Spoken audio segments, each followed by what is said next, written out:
డెఫినెట్గా నిజాం బాటలోనే నడుస్తాం. నిజాం కట్టిన ఉస్మాన్ సాగర్లోనే కదా ఇవాళటి కూడా హైదరాబాద్ ప్రజలు నీళ్ళు తాగుతున్నది. ఆ నిజాం ఆదర్శం, ఆ నిజాం స్ఫూర్తి అని కేసీఆర్ గారు చాలా సందర్భాలలో చెప్పిండ్రు. ఇవాళ కాళేశ్వరం కడితే నేను చెప్తున్నా గ్యారంటీగా ఇంకా 200 సంవత్సరాల తర్వాత కూడా తెలంగాణ బిడ్డలు కేసీఆర్ గారిని తలుచుకుంటారు. అటువంటి గొప్ప ప్రాజెక్టు కాళేశ్వరం ప్రాజెక్టు. ఆ ప్రాజెక్టు డెప్త్ అర్థం కాక, తెలంగాణ భౌగోళిక స్వరూపం మీకు అర్థం కాక, మీకు తెలంగాణ పట్ల అవగాహన లేక, కేసీఆర్ గారికి ఉన్న నాలెడ్జ్, ఆయన ఎక్స్పీరియన్స్, ఆయన ఉమ్మడి ఆంధ్రప్రదేశ్లో ఆయన అనుభవించినటువంటి వివక్ష, ఇప్పుడున్న ముఖ్యమంత్రి గారు ఉమ్మడి ఆంధ్రప్రదేశ్లో కూడా మనకు వ్యతిరేకంగా పనిచేసినటువంటి వ్యక్తి, ఇప్పటికి కూడా పక్క రాష్ట్రం ఎజెండా అమలు చేసేటటువంటి వ్యక్తి, ఇప్పటికి కూడా అక్కడ బనకచెర్లకు అట్లు కడతా ఉంటే మాట్లాడినటువంటి వ్యక్తి. అటువంటి వ్యక్తి నిన్న పొద్దు నుండి సాయంత్రం వరకు అసెంబ్లీలో కేసీఆర్ గారిని ఎన్ని అనరాని మాటలు అన్నారు, వింటుంటే గుండె తరుక్కపోతా ఉంది. ఎందుకోసం అనాలి అన్ని మాటలు కేసీఆర్ గారిని? కేవలం రాజకీయ లబ్ధి పొందడానికి మాత్రమే, అంతకుమించి ఏమీ లేదు. ఇదే రేవంత్ రెడ్డి గారు అంతకుముందు ఒక టీవీ ఇంటర్వ్యూలో చెప్పారు, కేసీఆర్ గారికి పైసల మీద ఆశ లేదు, పాపం ఆయనకు మీటింగ్ పెట్టాలంటే కూడా పైసలు ఎప్పుడు కావాలంటే అప్పుడు చూస్తారు ఎక్కడున్నాయని, కానీ అప్పటిదాకా ఆలోచన కూడా చేయరని. మరి అటువంటి కేసీఆర్ గారి మీద ఇంత కుట్రపూరితంగా అభాండాలు ఎందుకు వేస్తున్నారు? వేసేటటువంటి అవకాశం ఎవరిచ్చారు అన్నది కూడా ఇవాళ బీఆర్ఎస్ పార్టీ శ్రేణులు కూడా ఆలోచన చేయాలి, తెలంగాణ ప్రజలు కూడా ఆలోచన చేయాలి. ఎందుకోసం వస్తుంది కేసీఆర్ గారికి అవినీతి మరక ఎవరి వల్ల అంటింది అలా? అది ఆలోచన చేసుకోవాలి కదా మనం కూడా.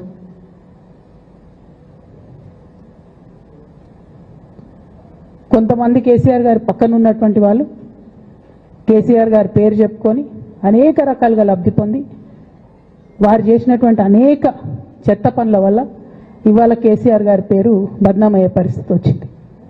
అయినా మళ్ళీ వాళ్ళనే మోస్తాం, అయినా మళ్ళీ వాళ్ళనే ముందుకు తీసుకెళ్తామని అనుకుంటే పార్టీ ఎట్లా ముందట్టుకుపోతుంది? ఒక బిడ్డగా నిజంగా నేను బాధపడతా ఉన్నాను. ఇవాళ 5 సంవత్సరాలు ఇరిగేషన్ మంత్రిగా చేసినటువంటి హరీష్ రావు గారిది మేజర్ పాత్ర లేదా దీంట్లో? అందుకే కదా కేసీఆర్ గారు వారిని సెకండ్ టర్మ్లో తప్పించిండ్రు. ఈ మొత్తం కాళేశ్వరం ఎపిసోడ్లో కేసీఆర్ గారికి మరక అంటిందంటే 2-3 వ్యక్తులు కారణం.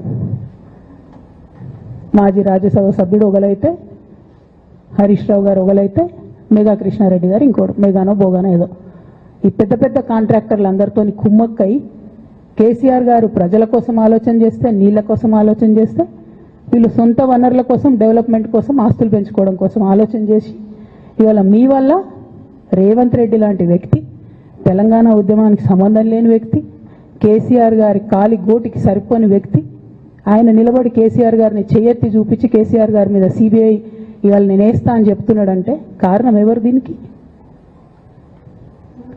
నేను భరించిన, ఇదే హరీష్ రావు గారు, ఇదే సంతోష్ రావు గారు అనేక కుట్రలు చేసినా కూడా భరించిన. నా మీద ఓపెన్గా మీడియా మిత్రులందరితో రకరకాల మాటలు చెప్తే కూడా నేను భరించిన.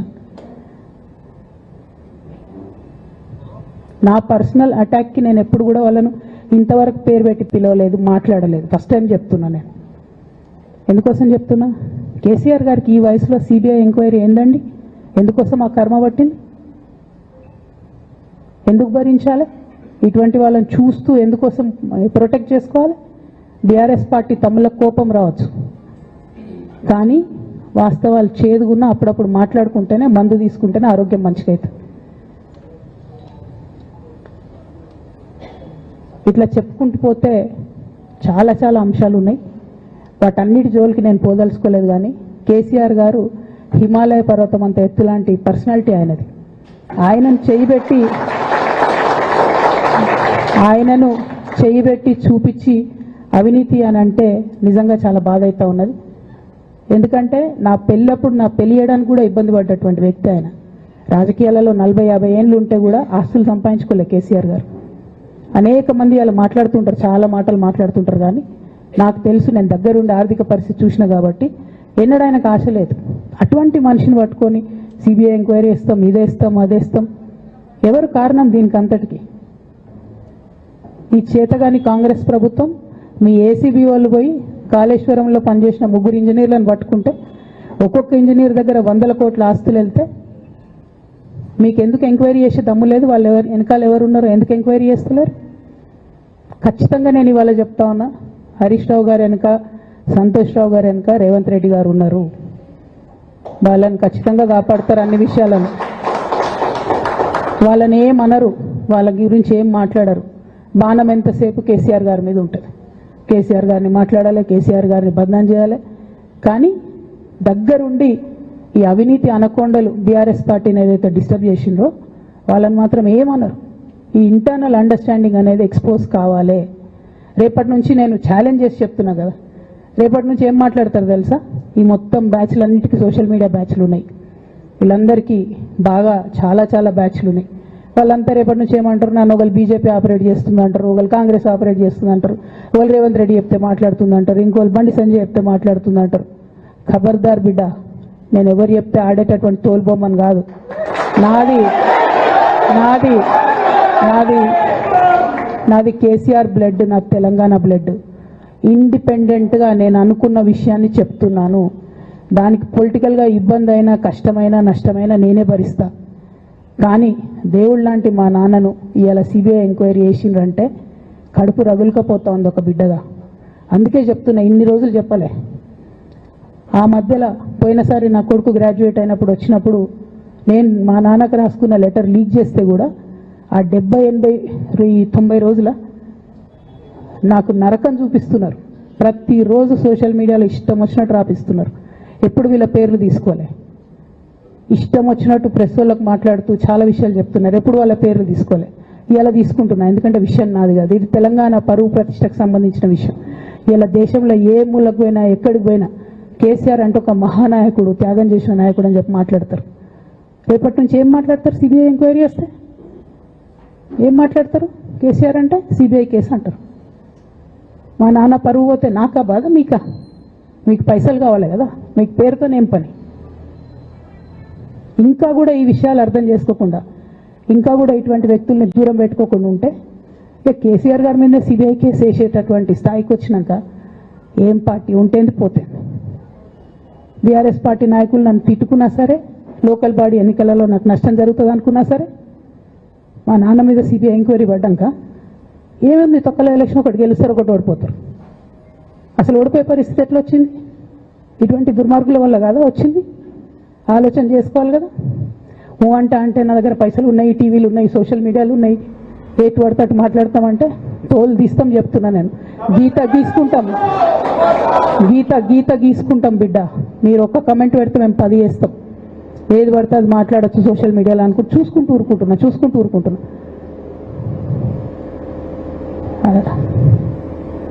పెద్ద సార్ దగ్గరకు వచ్చినాక ఇక కాంప్రమైజ్ అయ్యేది ఏం లేదు. ఘోష్ కమిషన్ వేసిన రోజే నేను చెప్పిన, ఎందుకు రియాక్ట్ కాలేదు పార్టీ అని అడిగిన ఆ రోజునే. నిన్న సిబిఐ ఎంక్వైరీ వేస్తున్నా అని రేవంత్ రెడ్డి గారు అసెంబ్లీలో చెప్తే తెలంగాణ బంద్ ఖాళీ వద్దా, బగ్గు మనొద్దా తెలంగాణ? ఎట్లా మాట్లాడతారు? నిజంగానే మనిషి అవినీతి అయితే, నిజంగానే మనిషి డబ్బులు తినోడైతే వేరు మాట. ఆయనకు తిండి మీద కూడా ధ్యాస ఉండదా బాబు? తెలంగాణ అదే పిచ్చి. అట్లాంటి మనిషిని పట్టుకొని ఇవాళ ఏది పడితే అది మాట్లాడితే కూడా రియాక్ట్ కాకపోవడం చాలా దారుణం, చాలా దారుణం. నేను దీన్ని తీవ్రంగా ఖండిస్తున్నా. At the same time Congress government PC Ghosh commission వేసిండ్రు. రెండేళ్ల నుంచి టైంపాస్ చేస్తారు. ఆ కమిషన్ రిపోర్ట్ వచ్చింది. ఆ రిపోర్ట్ నిన్న అసెంబ్లీలో పెట్టిండ్రు. ఇంకా దానికి ఏమిట్లకేం లేదు, దాంట్లోకి ఏం చర్యలు తీసుకుంటారో చెప్పారు, ఏం చేస్తారో చెప్పారు. తక్కువ మంది సిబిఐకి ఇచ్చేస్తారు. అంటే ఇది ప్రీ ప్లాన్డ్, ప్రీ మెడిటేటెడ్, ఖచ్చితంగా కేసీఆర్ గారి ప్రతిష్ట దెబ్బతీయాలనేటటువంటి ప్రీ మెడిటేటెడ్ అటాక్ తప్పితే ఇంకోటి కాదు.